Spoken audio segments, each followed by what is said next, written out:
তাই তুমি একদিকে যেমন সৃষ্টিকর্তা, অপরদিকে পালন কর্তা, আবার তুমি সংগ্রামী। তোমার এই অনন্ত অনন্ত কোটি মহিমায় নত প্রণতি হয়ে দাঁড়ায়। অসংখ্য অসংখ্য প্রণিপাত সহ নমস্কার। ওম নমো ব্রহ্মণ্য দেবায় গো ব্রাহ্মণ হৃদয় চ জগৎ হৃদয় কৃষ্ণায় গোবিন্দায় বাসুদেবায় নমো নমঃ। হরে কৃষ্ণ করুণা সিন্ধু দীনবন্ধু অনাদিরাদি গোবিন্দ সর্বকারণ কারণ। হে পরমেশ্বর, হে কৃপা করো প্রভু মোদের উপর। সত্য পথের হয়ে সাধক এগিয়ে চলি যেন সদা কর্তব্যের পথ পরে। হে যোগেশ্বর, হে যোগেশ্বর, হে পরমেশ্বর, হে যোগেশ্বর, হে যোগেশ্বর।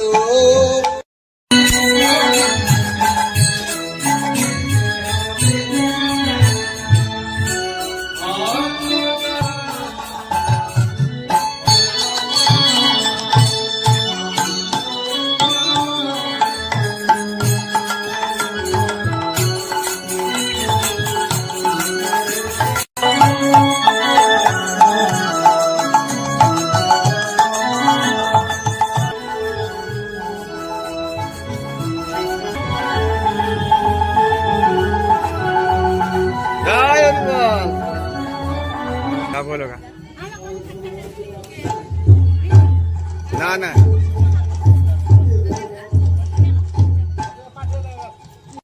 তার হাতের পদ্ম ফুল খানি ছুড়ে দিলেন হস্তের সম্মুখে। যখনই ওই কমলা সহিত হাতের পদ্ম ফুল খানি হাতিরাজের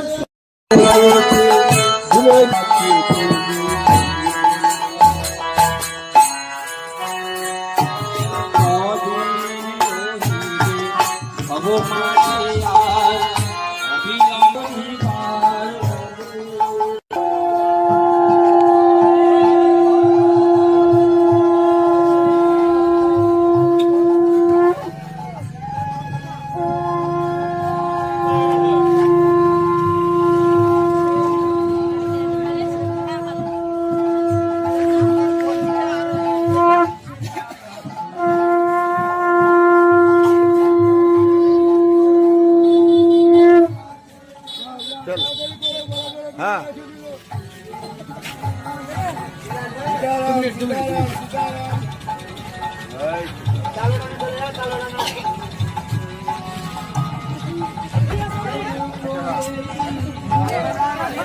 राधे राधे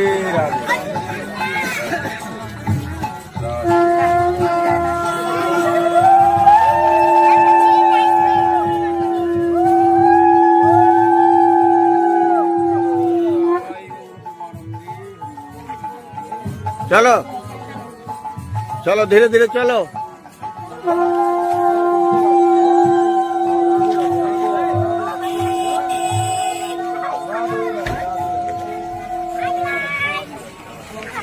আমি গাড়ির কথা বলছি। হ্যাঁ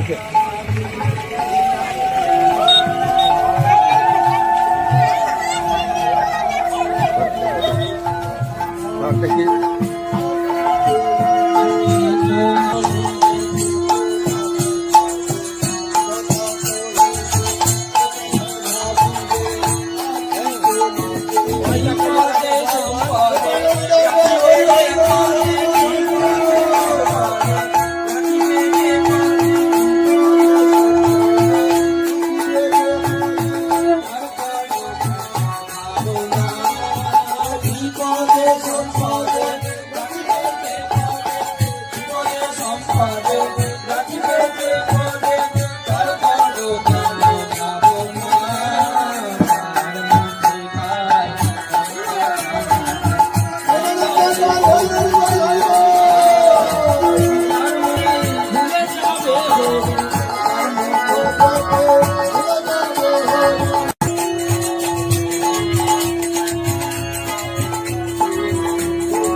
জীবন ধন্য হয়ে উঠুক, ঝিকরহাটি কল্যাণ হোক। জয় পিতা মাতার জয়, জয় গুরুদেবের জয়। শ্রী গুরু গোবিন্দ প্রেমানন্দ হরি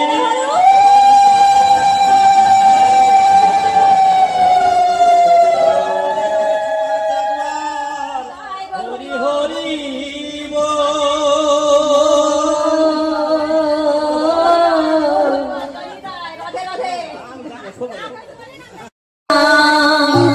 কৃষ্ণ কৃষ্ণ হরে হরে রাম রাম রাম হরে।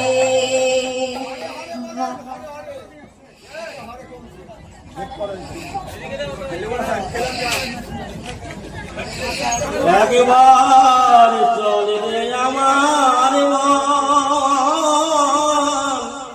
মধুর বৃন্দা, একবার চলে রে আমার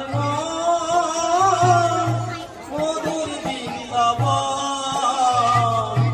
যমুনার ধারে একবারে চল রে আমার মন মধুর বৃন্দাবন, যমুনার ধারে ধারে। কমলে গোবা হ্যালো একবার চল রে আমার মন রে মম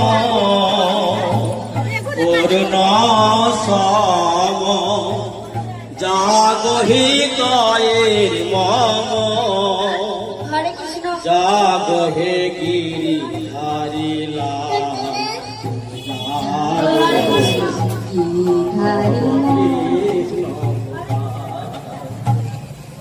যশোদা দুলাল অগণ নিজ প্রেমের দেবতা তুমি হে কিশোর, যশোদা দুলাল অগণ নিজ প্রেমের দেবতা তুমি হে কিশোর, ওই রাধা বাবে ব্রজগী ভাবে, লয়ে রাধা বাবে ব্রজগী ভাবে, জাগরে গিরি জাগরে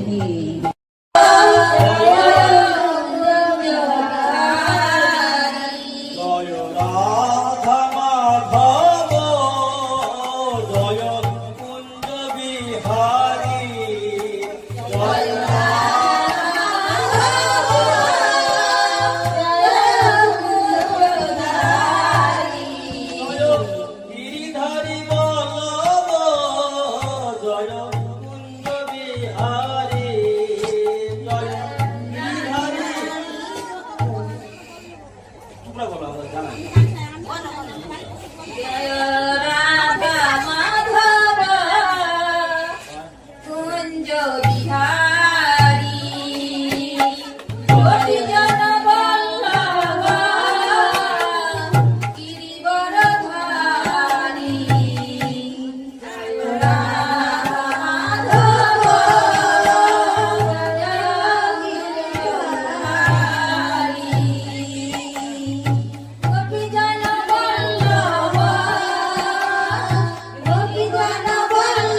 पुष्पमि पट्टरूपाणि शतसोहतसहस्रम् नित्यसर्वगतस्थनुरचलायं सनातनम् नानाविधानि दिव्यानि नानावर्णकृतीनि च ईति करतलतिष्ठभ्यन् अस्त्राय पट्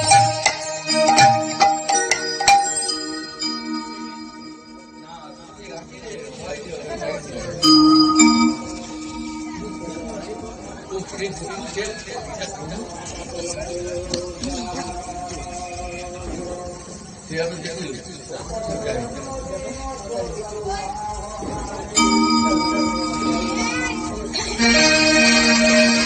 ॐ नमो भगवते वासुदेवाय।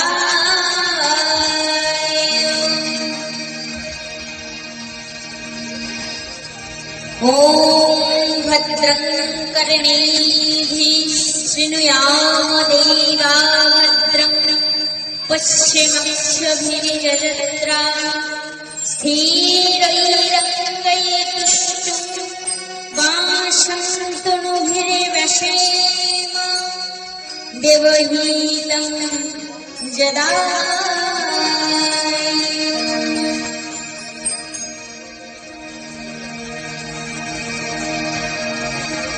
वामे गुरुभ्ये नमः। ॐ अखण्डमण्डलाकारं व्याप्तं येन चराचरं तत्पाददर्शितं येन तस्मै श्रीगुरवे नमः।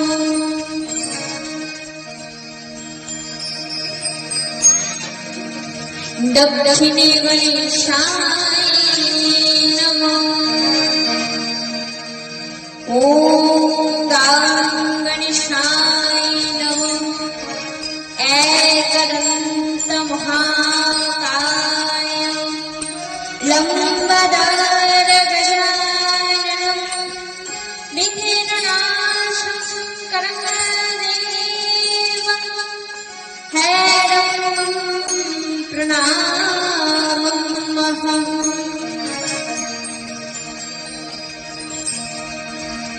उर्ध्वे ब्रह्मणे नमः।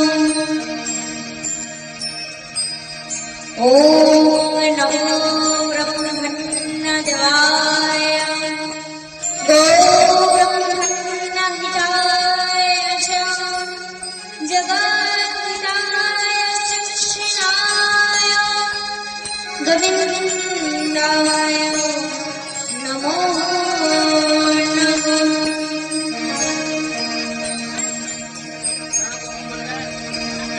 पश्यति क्षेत्रफलाय नमः। ॐ पूर्णमादपूर्णमिदं पूर्णात् पूर्णमुदच्यते पूर्णस्य पूर्णमादाय पूर्णमेवावशिष्यते।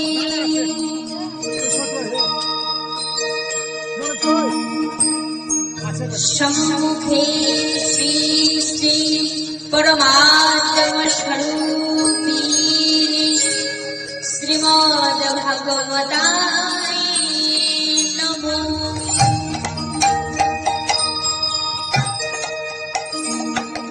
ॐ तदस्तु मित्रवरुणा तदग्रे संजस्मभ्रमीदमस्तु सस्तम्। ओषिमाहि गाधमूत प्रतिष्ठं नवदीवे बृहतिशाननाय।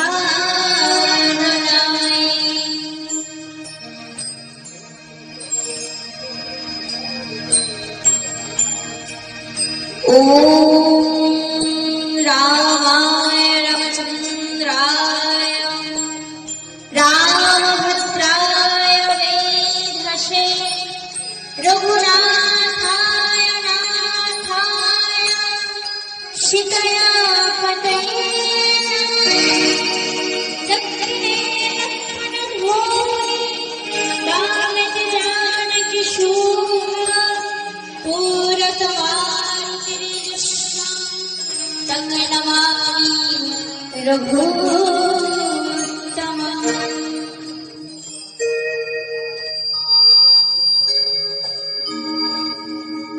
नवीनां गौरं पुरीणानन्दवतिं वृषभानुसुते देवी प्रणमामि हरिप्रिये।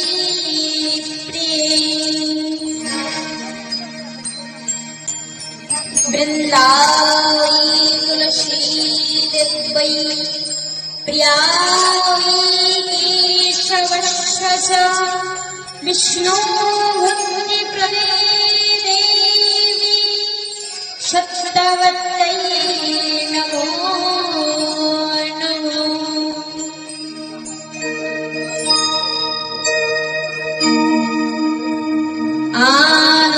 आनन्दलीलामयी विग्रहाय हिमावलिवच्छविसुन्दराय तस्मै महाप्रेमरसपदाय चैतन्यचन्द्राय नमो नमः। श्रीकृष्ण चैतन्य प्रभु नित्यानन्द श्री अद्वैत गदाधर श्रीवासादि गौरभक्तवृन्द।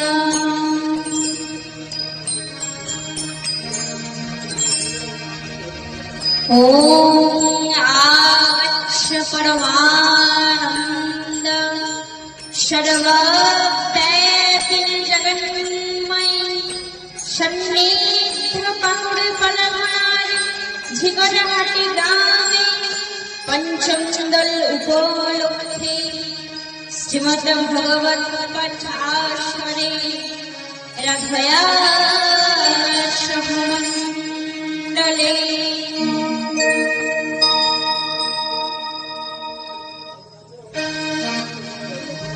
वञ्चाकल्पतरुभ्यश्च कृपासिन्धुभ्य एव च पतितानां पावनेभ्यो वैष्णवेभ्यो नमो नमः।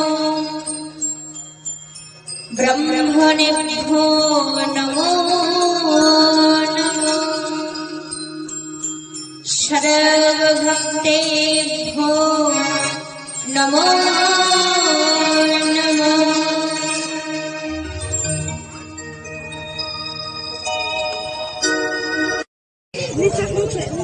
সাথে সাথে এই ভাগবতার উৎসব আয়োজকগণকে প্রণাম জানাই।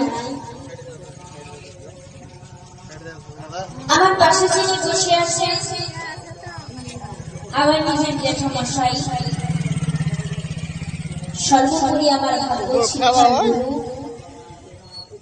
বাংলার মাস্টার মহাশয় শ্রীমৎ তুষারকান্তি অধিকারী মহাশয়কে আমি সশস্ত্র ভক্তিপূর্ণ প্রণাম জানাই।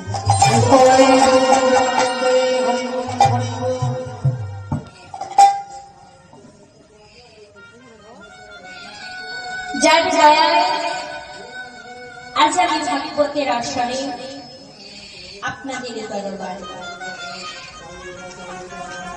আমার জেঠু আমার গুরু হয়ে আমাকে এমন কৃপা করেছেন, যার কারণে আমার ভাগবত জানতে শুনতে খুব ভালো লাগে।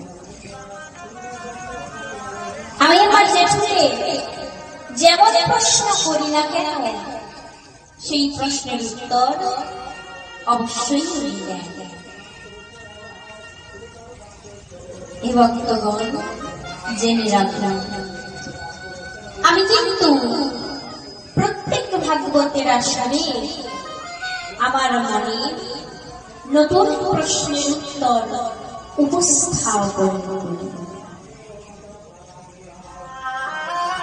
মন দিয়ে ধ্যান দিয়ে শ্রবণ করব। হে ভক্তগণ, আপনি কি কখনো প্রশ্ন করেছেন আমি কে? ভেবে দেখুন, আমি হলাম আত্মা। আমার কত পরিচয়, আমি সংসারে কর্মের এক ফল, এক জীবন। আমি কর্মের ফল রূপে মানুষ হতে পারি, আবার আমি কুকুর, বেড়াল, সাপ, ব্যাঙ, শৃগাল কিংবা কীট পতঙ্গ জন্তু জানোয়ারও হতে পারি। এসব কিছুই কিন্তু ভগবান আমাদের কর্ম দেখে বিচার করে জীবন দান করে।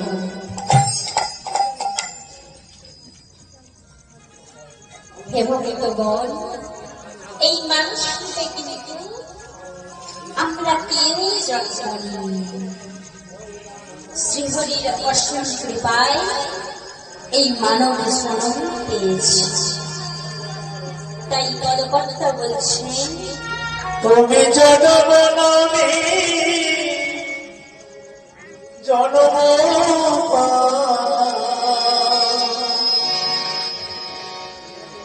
তুমি জন্ম নামে জন্ম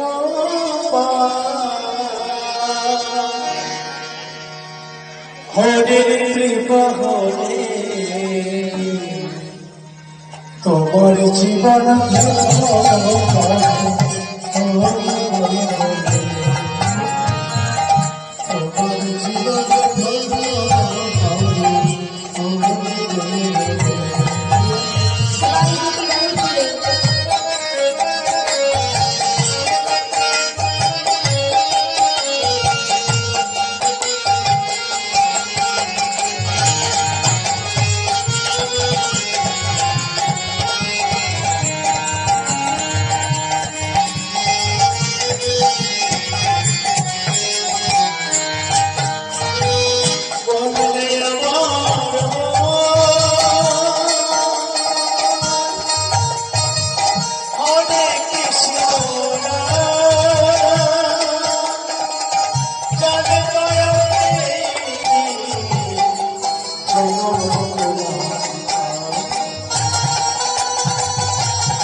বলুন দুহাত তুলে পরমানন্দে রাধে রাধে। হে ভক্তমণ্ডলী, হে ভক্তিমূর্তি মায়েরা, একবার আমার মনে প্রশ্ন জাগে, সৎকাণ্ড রামায়ণে রাম প্রথম কাণ্ডে জন্ম নিলেন, আর দ্বাদশ স্কন্ধের ভাগবতে কৃষ্ণ দশম স্কন্ধে জন্ম নিলেন কেন?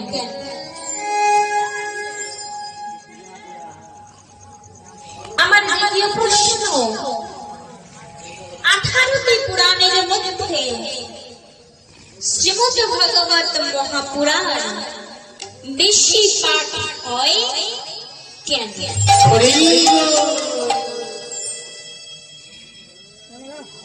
হে ভক্তগণ, 7টি বিভক্ত রামায়ণ। এই রামায়ণের প্রথম কাণ্ডে রাম জন্মগ্রহণ করেছিলেন। অতঃপর রাম বনবাস ভ্রমণের পর শ্রীরামচন্দ্র হয়েছিলেন, অর্থাৎ রাম থেকে শ্রীরামে পরিণত হয়েছে।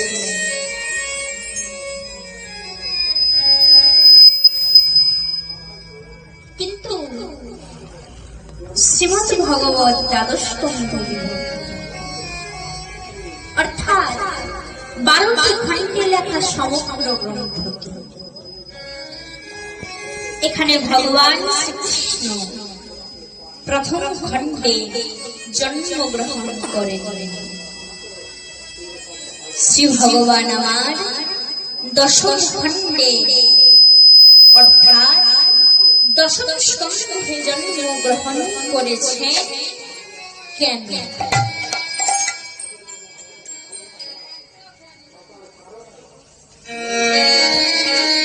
এর উত্তরে কিছু রসিক ভক্তগণ বলেন, ভগবান নবম মাস গর্ভে ছিলেন,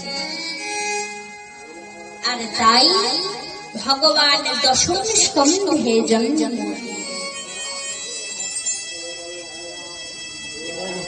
আমার ভক্তরা শুধু বলে ভক্তের হৃদয়ে ভক্তি না জন্মালে ভগবান আসবেন কেন?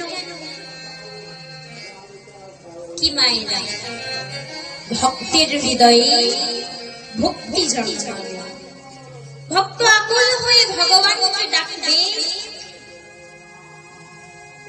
নববিধা ভক্তি অর্থাৎ 9 প্রকারের ভক্তি যখন সমাপন হবে তখন তো ভগবানের আগমন ঘটবে। হে ভক্তগণ, সব রান্না হয়ে গেলে পূজারী যেমন খেতে ডাকেন, ঠিক তেমনি ভক্তের নববিধা ভক্তির সমাপন হয়ে গেলে দশম স্কন্ধে মানে দশের বেলায় শ্রী ভগবানের অভিনয় শুরু হবে।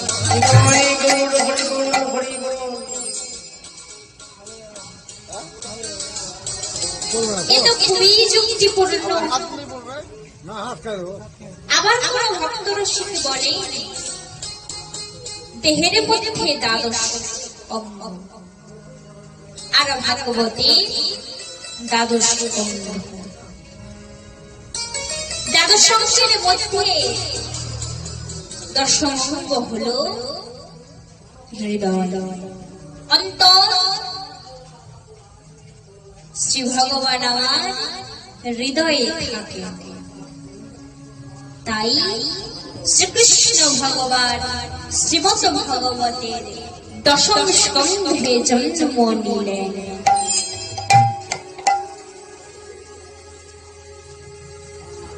হে ভক্তবৃন্দ, আমার দ্বিতীয় প্রশ্ন, 18টি পুরাণের মধ্যে শ্রীমৎ ভাগবত মহাপুরাণ বেশি পাঠ হয় কেন?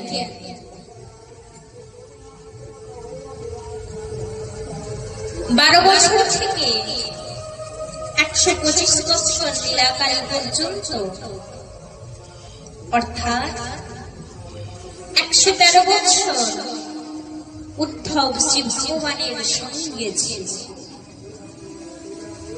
ভগবানের সঙ্গে এত বছর অন্য কেউ ছিলেন না। উদ্ধব ভগবানের বস্ত্র পরিধান করাতেন, কপালে চন্দন লাগাতেন, অলঙ্কার দিতে সাজাতেন। ভগবান যখন লীলা সমাপ্ত করে চলে যাচ্ছেন তখন ভক্ত উদ্ধব কাঁদছে। উদ্ধব শ্রী ভগবানকে বলছে, আমি কি নিয়ে থাকবো প্রভু? ভগবান উদ্ধবকে বলে, আমি ভাগবতে থাকব। আমার তেজ তিনে বিরাজিত, নামে ধামে এবং গ্রন্থে। গ্রন্থে আমি বাংময় মুক্তি হয়ে থাকব। হে ভক্ত মণ্ডলী, এক সময় সনকাদি ঋষিগণ ভাগবত পাঠ করছিলেন। ভগবান সেই সময় ভাগবত পাঠস্থানে প্রকট হলেন। ভগবান সনকাদি ঋষিদের বরদান করতে চাইছেন।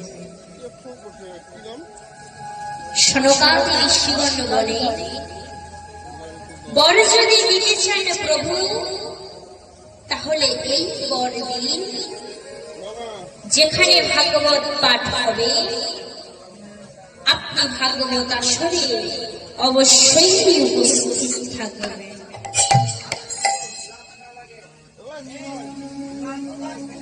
ভগবান কথা দিলেন, ভাগবত আসরে আমি অবশ্যই উপস্থিত থাকব।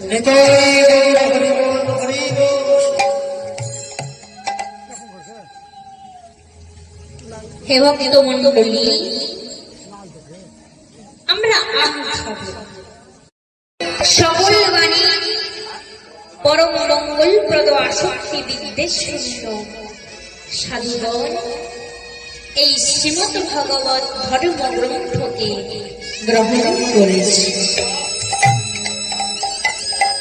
আর তাই পদকর্তা বলছেন,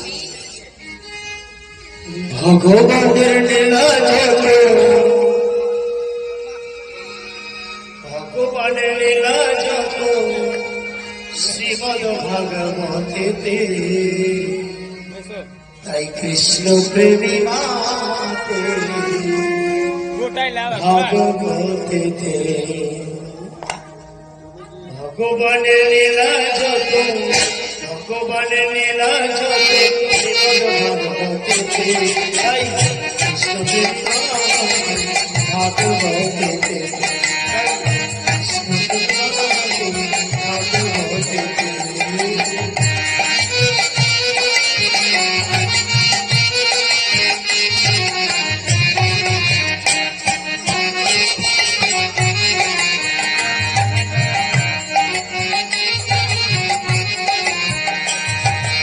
জীবের মধ্যে আমরা মানো, আমরা কেমন হব, কেমন আমাদের হওয়া উচিত, কেমন করে নব।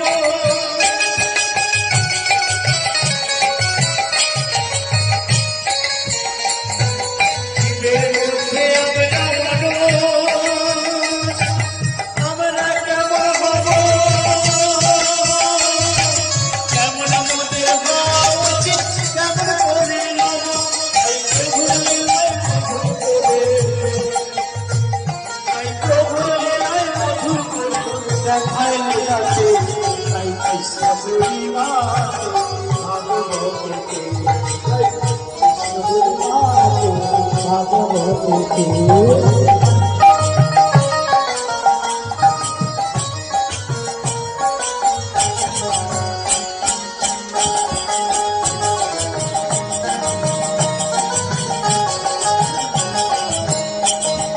কৃষ্ণ স্বরূপ কৃষ্ণ কথা, কৃষ্ণ মহাত্ম, আদি অন্ত কৃষ্ণ কথায় ভাগ্য কৃষ্ণ স্বরূপ।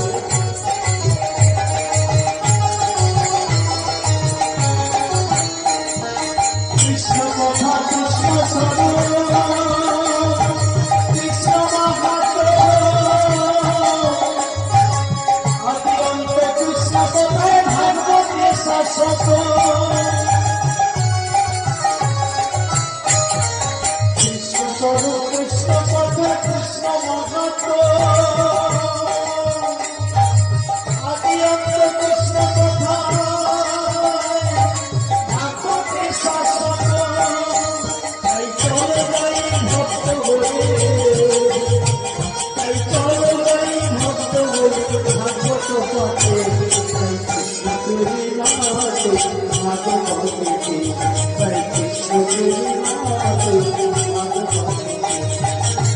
ভগবানের লীলায় কত, ভগবানের লীলায় কত শ্রীমদ ভাগবতেতে, তাই কৃষ্ণ প্রেমী মাতে ভাগবতেতে, কৃষ্ণ প্রেমী মাতে ভাগবতেতে, কৃষ্ণ প্রেমী মাতে ভাগবতেতে, কৃষ্ণ প্রেমী মাতে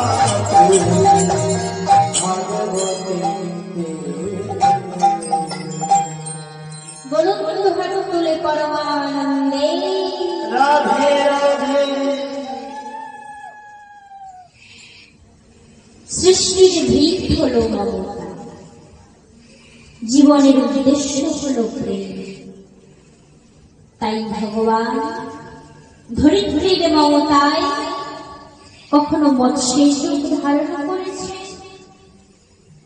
আবার কখনো কচ্ছপের রূপ ধারণ করে মন্দার পর্বতের ভার বহন করেছে। এই মমতার কারণে বরাহ অবতারে ভগবান পৃথিবীকে সমুদ্রের তল থেকে তুলে ধরেছে।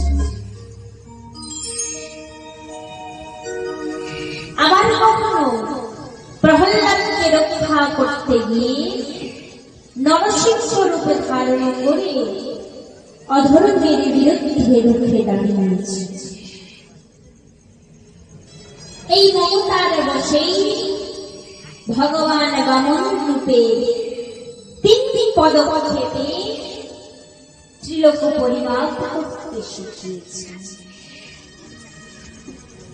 আবার কখনো পরশুরাম রূপে জন্ম নিয়ে ধরণীকে পাপ মুক্ত করেছে।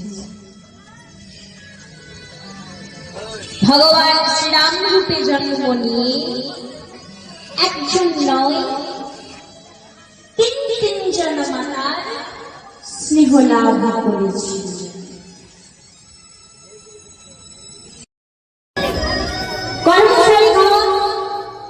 আমার দ্বারা বন্দী পিতা উগ্রসেনকে কারাগার থেকে বের করিয়ে আনা হোক।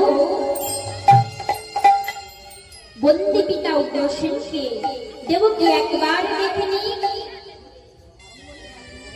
অতঃপর কর্মচারীগণ পায়ে বেরি পড়ানো অবস্থায় কারাগারে বন্দী থাকা অবস্থায় উগ্রসেনকে বের করিয়ে আনে।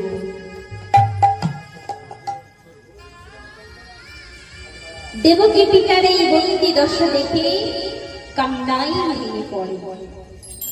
উগ্রসেনে দেবকীকে জড়িয়ে ধরে রুদ্ধস্বরে বিসর্জনে কাঁদতে কাঁদতে বলে, পুত্রী পুত্রী আমার, সোনামা আমার দেবকী একজন অভাগা পিতা যে তার কন্যাকে কন্যাদান পর্যন্ত করতে পারে না। দেবকী তুই কাঁদছিস, তোর চোখে জল। আমি জানি নে তোর চোখে জল কেন। বলতে পারছিস না তো নিজের ভাইকে ও কত পাপ করে চলেছে। তুই চিন্তা করিস না মা, একদিন ওই পাপের ধরা অবশ্যই পূর্ণ হবে। দেবকী পিতাকে বলে, বাবা আমাকে ক্ষমা করে দাও, আপনার এই কন্যা আপনার জন্য কিচ্ছু করতে পারল না। তখন উগ্রসেন দেবকীকে সান্ত্বনা দেওয়ার জন্য বুঝিয়ে বলে, এমনটা বলতে নেই মা, এরকমটা বলতে নেই। তোর পক্ষে যতটা সম্ভব তুই তাই করেছিস। একজন কন্যা তার স্বামীর গৃহে যাওয়ার আমার এই ইচ্ছেটা তুই পূর্ণ করেছিস না। প্রসন্নতার সুখ দিয়েছিস, যেটা এই অভাগা পিতাকে ওই পুত্র দিতে পারে না। মা আমার দেবকী পুত্রবতী হবে, পুত্রবতী হবে। কন্যাকে পিতার আশীর্বাদ দানের কথা শুনে মহারাজা কংস পিতাকে ব্যঙ্গের বাক্যে বলে উঠলেন, অদ্ভুত, পুত্রের কাছে দুঃখ পেয়েছ, তবুও নিজের কন্যাকে পুত্রবতী হওয়ার আশীর্বাদ করছো। কংসের এই অবিবেচকের মতো কথা শুনে উগ্রসেন কংসকে বলে, হ্যাঁ, একজন কুপুত্রকে সঠিক পথ দেখাতে পারে একজন সুপুত্র। আর তুই দেখিস এমন একজন আসবে যে তোকে কুপুত্র এবং সুপুত্রের মধ্যে তফাৎটা খুব ভালো করে বুঝিয়ে দেবে। হে ভক্তগণ, এবারে কংস পিতাকে চোখের সামনে থেকে দেখাকে সহ্য করতে না পারায় রাজকর্মচারীদের নির্দেশ দিয়ে বলে, সেনাপতিগণ ছুটে এসে একে কারাগারে নিয়ে যাও। সেনাপতিগণ এসে উগ্রসেনকে কারাগারের উদ্দেশ্যে টেনে নিয়ে যেতে চেষ্টা করলে দেবকী ছুটে চলে দাদার কাছে গিয়ে হাত জোড়ো করে বলে, বাবাকে তুমি মুক্ত করে দাও। কংস দেবকীর এই কাতর আবেদন শুনে অহংকারী কংস বলে উঠলেন, যা কংস নিতে চায় না তা অন্য কাউকে দেয় না, তোমাকেও দেবো। অতঃপর কংস দেবকীর হাত ধরে নিয়ে গিয়ে চলে যায় দেবকীর পতি হয়ে যাওয়ার জন্য সাজানো রথের কাছে। দেবকীকে জলপূর্বক রথের আসনে বসিয়ে দেয়। সেই রথের সারথী ডানা ধরে কংস রথ থেকে ছুঁড়ে ফেলে দেয়। এরপর কংস সারথীর আসনে বসে রথের লাগাম নিজের হাতে ধরে নিলেন। উগ্রসেন সুত কংস সুপ্রিয়া চিকিৎসা রশ্মীন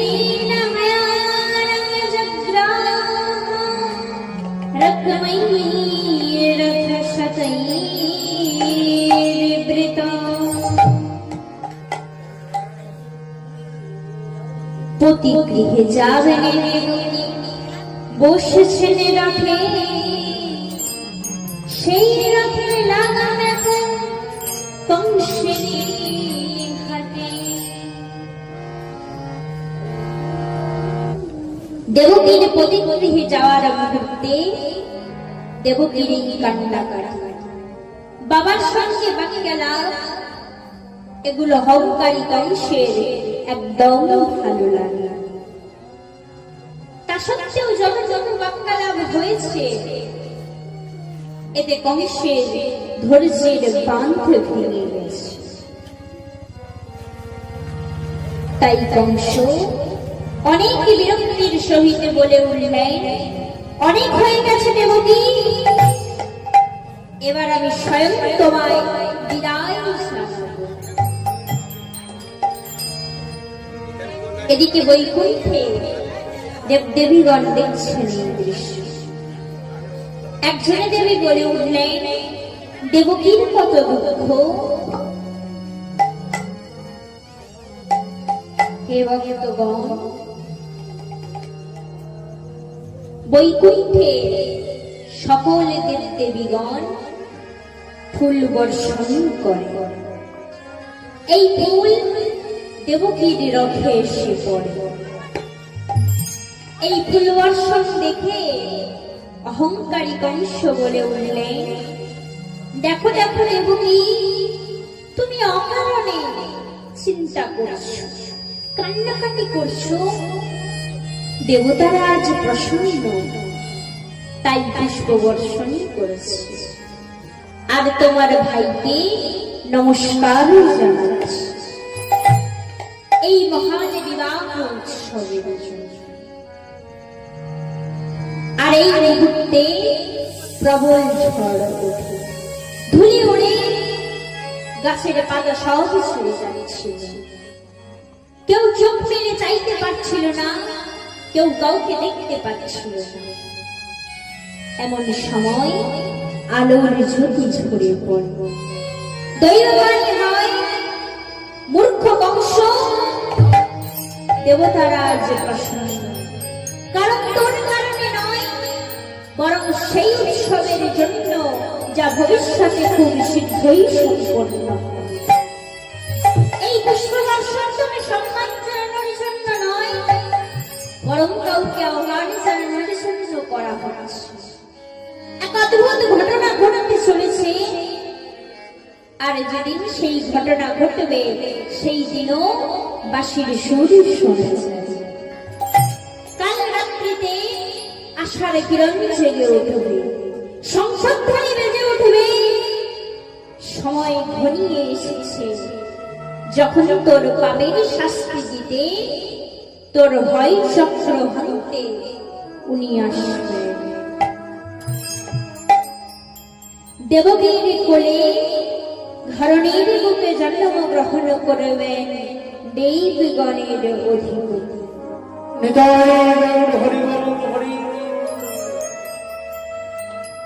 যাকে তুই এত স্নেহের সাথে বিদায় জানাচ্ছিস, ওই দেবকীর অষ্টম পুত্র তোর কাল হয়ে জন্মগ্রহণ করবে।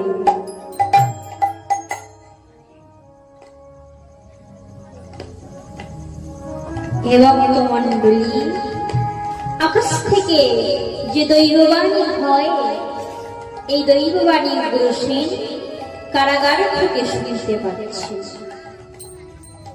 এই দৈববাণী শুনে উগ্রসেন মনে মনে ভাবে, এই দৈববাণী আমার আর আমার পুত্রের জন্য খুব মঙ্গলজনক। তাই উগ্রসেন কারাগার থেকে নিজে নিজেই বলে উঠলেন, নিজের পিতার কথা তো শুনিনি, এবারে দৈববাণী নারায়ণ করেছে, তাই আমার পুত্র এবার বেঁচে যাবে। পুত্রের মঙ্গল হোক, পুত্রের মঙ্গল। এদিকে গোকুলে যশোদা বাচ্চাদের খেলার মতো খালি দোলনা দোলাচ্ছে, আর এই দেখে নন্দ মহারাজ একটা বালিশ দোলনাতে শুইয়ে দিলেন।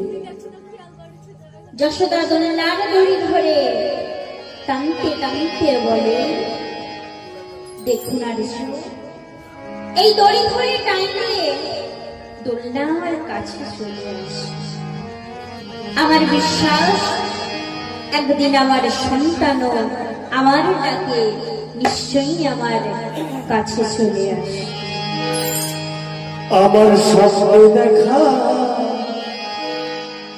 আমার স্বপ্নে দেখা গোপাল হাসে দোলায় দোলে। আমার স্বপ্নে দেখা গোপাল হাসে দোলায় দোলে। তোর মুখে মাখো, মুখে মাখো, হাতে বাসি গলায় মালা দোলে। স্বপ্নে দেখা, আমার স্বপ্নে দেখা গোপাল হাসে দোলায় দোলে। আমার স্বপ্নে দেখা গোপাল হাসে দোলায় দোলে।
যশোদার মনে আনন্দ দানের জন্য এবং যশোদার বিশ্বাসকে মর্যাদা দেওয়ার জন্য নন্দ মহারাজা বলে, যশোদা, আমি বিশ্বাস করি তোমার এই বিশ্বাস একদিন অবশ্যই সফলতা পাবে।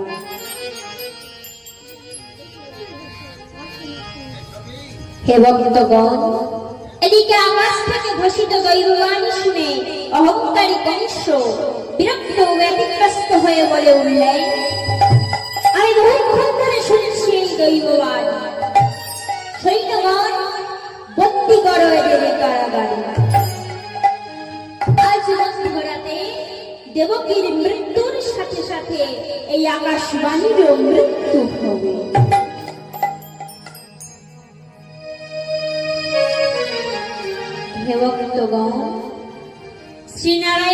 নব অবতার হয়ে মর্তভূমি আসবে।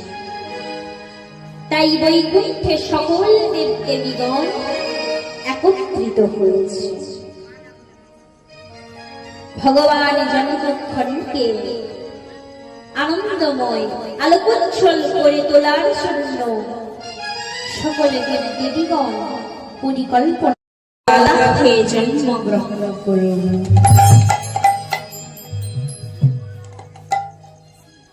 পার্বতী মাতা বলে, নারায়ণের প্রত্যেক অবতারে আমি অবশ্যই কোনো না কোনো ভূমিকা পালন করেছি, আর এবার আমি বিশেষ ভূমিকা পালন করব। এমন পবিত্র সম্পর্ক তৈরি করব যা যুগ যুগ ধরে স্মরণ করা হবে।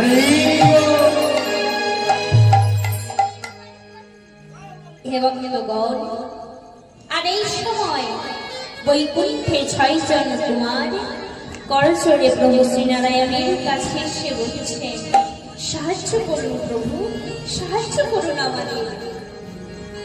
ঘোর অন্যায় হয়ে চলেছে প্রভু, সাহায্য করুন আমাদের, সাহায্য করুন। প্রজাপতি ব্রহ্মা নারায়ণকে বললেন, আপনার অবতার রূপে এদেরও ভূমিকা রয়েছে। আমার অভিশাপের ফলে কাল নেমির হাতে এদের মৃত্যু ঘটবে, আর তবেই এরা মুক্তি প্রাপ্ত হবে। আর এই জন্মে কাল নেমি কংস রূপে জন্মেছে। একজন কুমার ভগবানকে বলে, হে প্রভু, কংস দেবতীকে হত্যা করার জন্য আজ রাতে ঠিক করেছি। কুমারগণ হাত জোড়ো করে বলে, হে প্রভু, দেবকী যদি মারা যায় আমরা মুক্তি লাভ করব কি করে? দেবকীর গর্ভে আমাদের জন্ম হলেই তো আমাদের মুক্তি লাভ হবে। এদিকে মর্তভূমে কংস দেবকীকে ধরে টেনে নিয়ে যাচ্ছে হত্যা করবে বলে। উগ্রসেনী চিৎকার করে কারাগার থেকে বলছে, কংস, ও তোর বোন হয় কংস, ওকে মারলে মহা পাপ হবে, নারায়ণ তোকে কোনোদিনও ক্ষমা করবে না।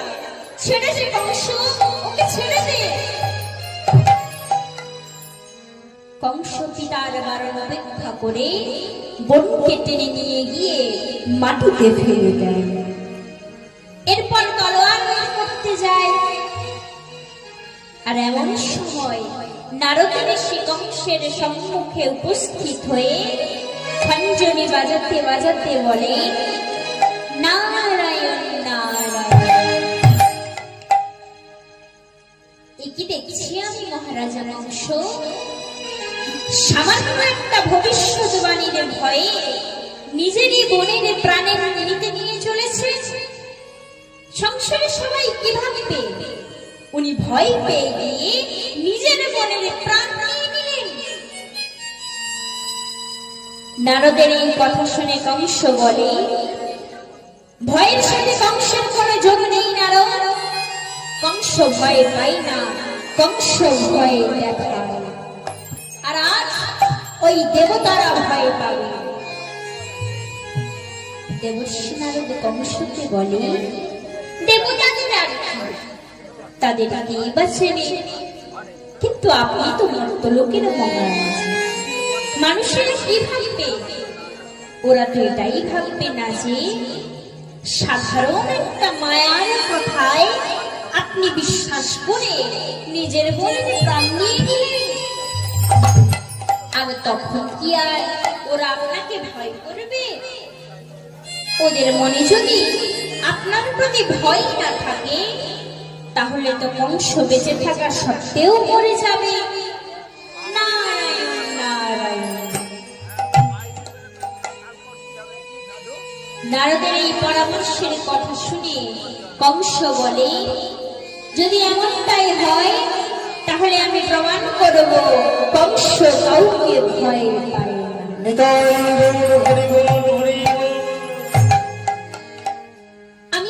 দেবকীকে হত্যা করব না, আমি শুধুমাত্র দেবকীর অষ্টম সন্তানকেই হত্যা করব। দেবর্ষি নারদ মনে মনে ভাবছেন, আমি এখানে এলাম 6 জন কুমারকে হত্যা করব, তাদের মুক্ত লাভ করাবার জন্য, কিন্তু এখানে তো পাশা উঠে গেল, এবার কুমাররা কি করে মুক্তি লাভ করবে? তাই দেবর্ষি নারদ চোখ বন্ধ করে করজোড়ে প্রভু শ্রী নারায়ণের ধ্যানমগ্ন হয়ে বলে, হে কমল নয়ন পথ দেখা। শ্রী ভগবান আমার দেবর্ষি নারদের মনে বার্তা পাঠালেন, কখনো কখনো প্রার্থনার মধ্যেই পথ লুকিয়ে থাকে। নারদ মুনি বুঝলেন, হে কমল নয়ন পথ দেখা। কমল মানে পদ্ম, আমাকে এই পদ্ম দিয়েই কিছু একটা করতে হবে। নারদ মুনি এবার হাসতে হাসতে কংসকে বলে, আপনি দেবকীর অষ্টম সন্তানকেই হত্যা করতে চান তো? নারদ মুনি এবার হাতে একটি পদ্ম ফুল নিয়ে কংসের দিকে বাড়িয়ে দিয়ে বলে, তাহলে এই ফুলের মধ্যে অষ্টম পাপড়িটি তুলে আমাকে দিন। কংস ফুলের পাপড়ির মধ্যে আগুন লাগিয়ে গুনে গুনে দেখছে কোনটি অষ্টম পাপড়ি। অতঃপর কংস ফুলের মধ্যে একটি পাপড়ি ধরে টান মারতে গেলে নারদ মুনি বলে, থামুন মহারাজ,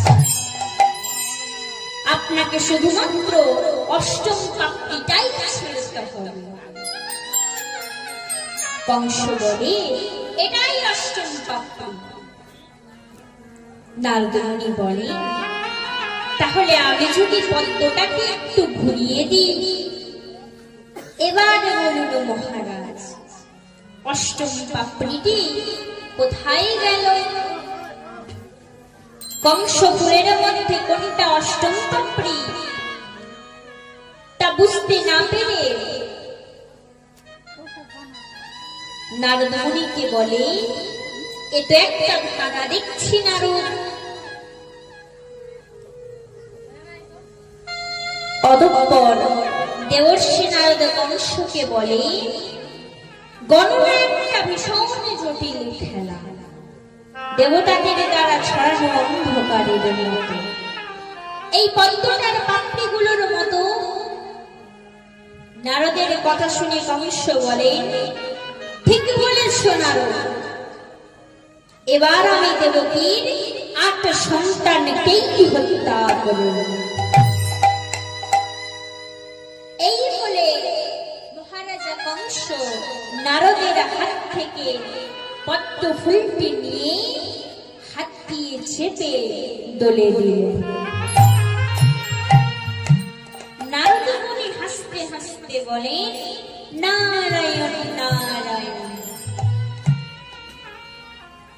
এই বলে নারদ মুনি প্রস্থানগত হলে অহংকারী কংস নারদকে বলে উঠলেন, দাঁড়াও নারদ, এখানে যখন এসে পড়েছ তাহলে নারায়ণের জন্য একটা সংবাদ নিয়েছে। ওকে বলো যে কংসের তলোয়ারের মতো ওর বুদ্ধিও কিন্তু খুব ধারালো।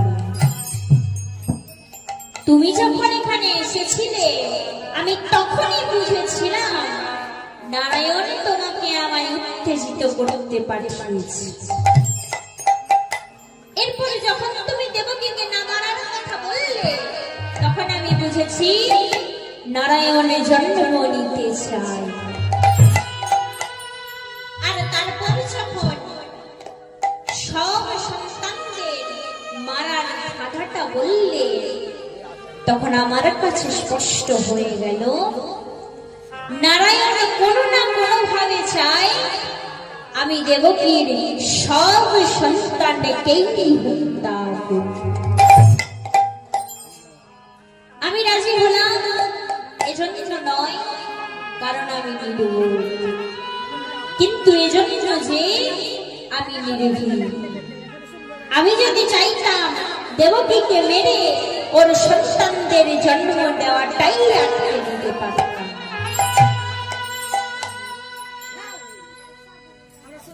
হে ভক্তগণ, অতঃপর সময় সাপেক্ষে দেবকীর প্রথম সন্তান জন্মগ্রহণ করল।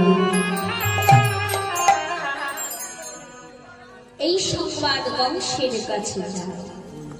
কংস নিজেই কারাগারে প্রবেশ করে দেবকীর নবজাত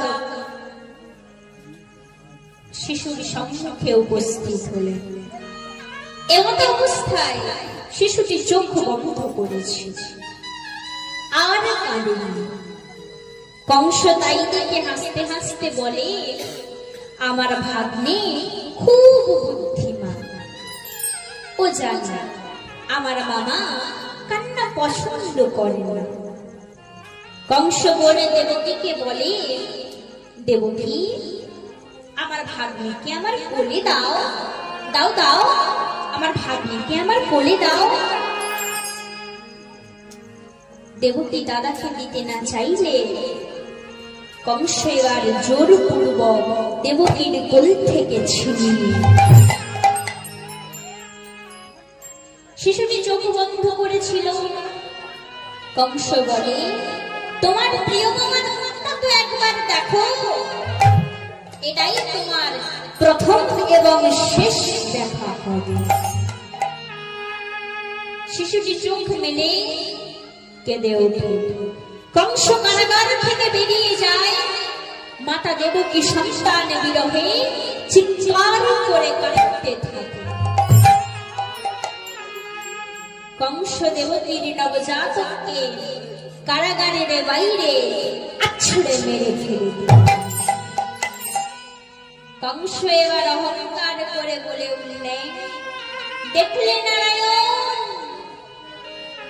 তোমার কমলের একটা পাপড়ি শেষ, আর মাত্র 7টা পাপড়ি বাকি। এ ভক্তগণ, এদিকে গোকুলে যশোদা ভীষণ দুঃখী, সে নিঃসন্তান। আর অন্যদিকে মথুরায় কংস দেবকীর এক এক করে 6 পুত্রকে হত্যা করেছে। এই জন্য যশোদা আজ কান্নায়, ব্যথায়, বিষণ্ণতায় অজ্ঞান হয়ে পড়েছে। নন্দের আত্মীয় স্বজনদের থেকে লোকজনেরা যশোদাকে দেখতে এসেছে। অতঃপর যশোদার জ্ঞান ফিরলে যশোদা দেখে তার স্বপ্নের দোলনা দুলছে, যাতে নিষ্প্রাণ বালিশ যেন প্রাণ হয়ে দুলছে। যশোদা জানে এ তো মনকে পরিবার দেওয়ার ঠান্ডা, এ তো আর কথা বলবে না, এ তো আর মা বলে ডাকবে না। আর এই ভেবে যশোদা কাঁদতে থাকে। নন্দ মহারাজা যশোদার মাথায় হাত বুলিয়ে সান্ত্বনা দেন। আর নন্দ মহারাজা যশোদাকে বুঝিয়ে বলে, যশোদা তুমি একা দুঃখী নও, সংসারের সব মায়েরাই দুঃখী। দেবকীর ওপর কংসের অত্যাচারের কথা শুনে মন তো বেকুল হয়ে উঠেছে।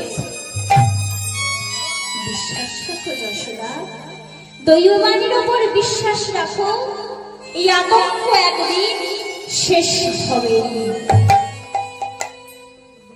যশোদা কাঁদতে কাঁদতে বলে, কবে হবে আতঙ্কের শেষ? প্রভু গো, তুমি কবে আসবে প্রভু? তুমি তো দুষ্টের দমন করো, সৃষ্টির পালন করো, তাহলে এমন কেন হচ্ছে?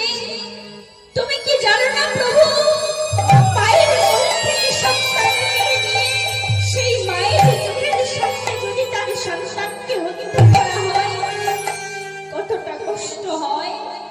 তুমি কি জানো না প্রভু? তুমি কি আসবে না প্রভু মায়ের চোখের জলের দাম দিতে? কবে তুমি আসবে প্রভু, চোখের জলে দাম দিতে? কবে তুমি আসবে প্রভু, চোখের জলে দাম দিতে? পুত্র ভরা মায়ের ব্যথা, পুত্র ভরা মায়ের ব্যথা, কিছু তুমি ভাবে দিতে? পুত্র ভরা মায়ের ব্যথা, পুত্র ভরা মায়ের ব্যথা, কিছু তুমি ভাবে দিতে? কবে তুমি আসবে চোখের জলে দাম দিতে?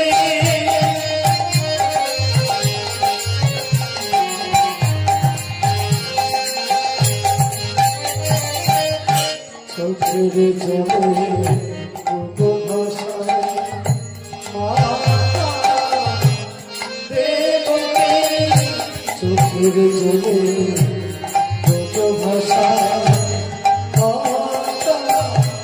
দেবকে, মায়ের কাছে পুত্র ছাড়া, মায়ের কাছে পুত্র ছাড়া আর কি দেশে মরনা? পুত্র শোকে মাথা কুঁড়ে, পুত্র শোকে মাথা কুঁড়ে, কাঁদে মাতা দেবে তুমি?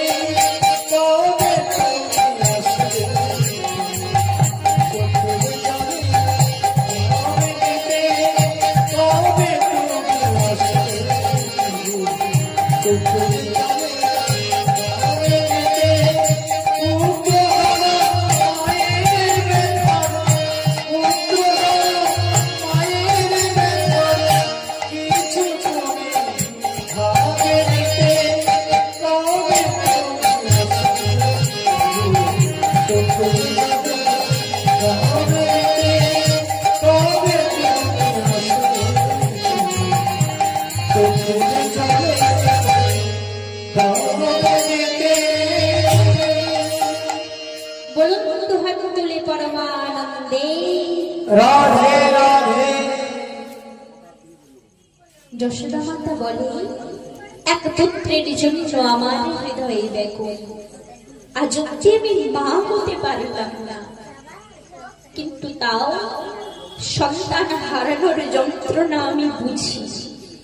এতে যে দেবকীর মনের কি অবস্থা, ওই নিষ্ঠুর বংশের একজন মায়ের অভিশাপের কোনো ভয় নেই। যশোদা কাঁদতে কাঁদতে এই কথাগুলি নন্দ মহারাজকে বলেছে। এমন সময় রোহিণী মুখে কাপড়ে ঢাকা অবস্থায় যশোদার কক্ষে প্রবেশ করে। যশোদা রোহিণীকে দেখে অবাক। যশোদা বলে, রোহিণী, তুমি বড় বিপদ হাতে নিয়ে এখানে এসেছো, তোমার এখানে আসা উচিত হয়নি। তোমার স্বামী বসুদেব কংস নিশ্চয়ই তোমাকেও খুঁজছে। ও যদি তোমাকে দেখে ফেলে, অত্যাচারী এবার কি অনর্থকটাই না ঘটাবে। বিপদ আছে জেনেও রোহিণী যশোদাকে বলে, স্বপ্ন পূরণ করতে হলে বিপদের মুখোমুখি হতে হয়। আমি এক অদ্ভুত স্বপ্ন দেখেছি, স্বপ্নের দ্বারা সে স্বপ্নের বর্ণনা করা কঠিন। রোহিণী কাঁদতে কাঁদতে বলে, স্বপ্ন আমাকে বলেছে দেবী রোহিণী আপনাকে মথুরায় যেতে হবে, ওখানে দেবকী আর বসুদেবের প্রয়োজন। রোহিণীর কথা শুনে তৎক্ষণাৎ নন্দ মহারাজ বলে উঠলেন, না রোহিণী, তুমি শুধুমাত্র স্বপ্নের কারণে এত বড় ঝুঁকি নিতে পারো না। তুমি ভালো করে জানো এ সময় মথুরায় কি অবস্থা। না না, আমি তোমায় মথুরায় যেতে দেব না। নন্দ মহারাজের কথা শুনে রোহিণী চোখে জল ফেলতে ফেলতে বলে, যখন এই জীবনে আর কোনো পথের সন্ধান ছিল না, তখন এই স্বপ্নই আমাকে পথ দেখিয়েছে, আলো দেখিয়েছে। আমি আর থামবো না। আমার স্বামী বসুদেব আর দেবকীর প্রয়োজন, তাই আমাকে মথুরায় যেতেই হবে। আর রোহিণীর আশা ভরা কথায় আস্থা রেখে যশোদা রোহিণীকে বলে, আমার তোমার স্বপ্নের উপরে বিশ্বাস আছে রোহিণী, আশা কি হয় তা আমি জানি রোহিণী। ঈশ্বর তোমায় রক্ষা করবে রোহিণী। অতঃপর যশোদা দোলার উপর, নিষ্প্রাণ বালিশের উপর, মনের বিশ্বাসী প্রাণীর উপর যে হলুদ রঙের বস্ত্রটি ছিল তা হাতে নিয়ে রোহিণীকে বলে, রোহিণী, তুমি আমার হয়ে দেবকীকে এই হলুদ বস্ত্রটি দিয়ে দিও। এটা আমার আস্থার কবচ, এটা আমার হবু সন্তানের জন্য বানিয়েছিলাম, কিন্তু জানি না সেই চমৎকার কবে হবে। তাই তুমি গিয়ে দেবকীকে এঁকে দিও, আর ওকে বলো যাতে ওর সন্তানকে এটা দিয়ে ঢেকে দেয়। রোহিণী, যদি আমার মমতায় শক্তি থাকে, যদি আমার আস্থা শক্তি হয়, আর যদি ঈশ্বর এই মায়ের ডাক পৌঁছায়, তাহলে আমার বিশ্বাস আমার এই বস্ত্র দেবকীর অষ্টম সন্তানের রক্ষা কবচ হবেই হবে।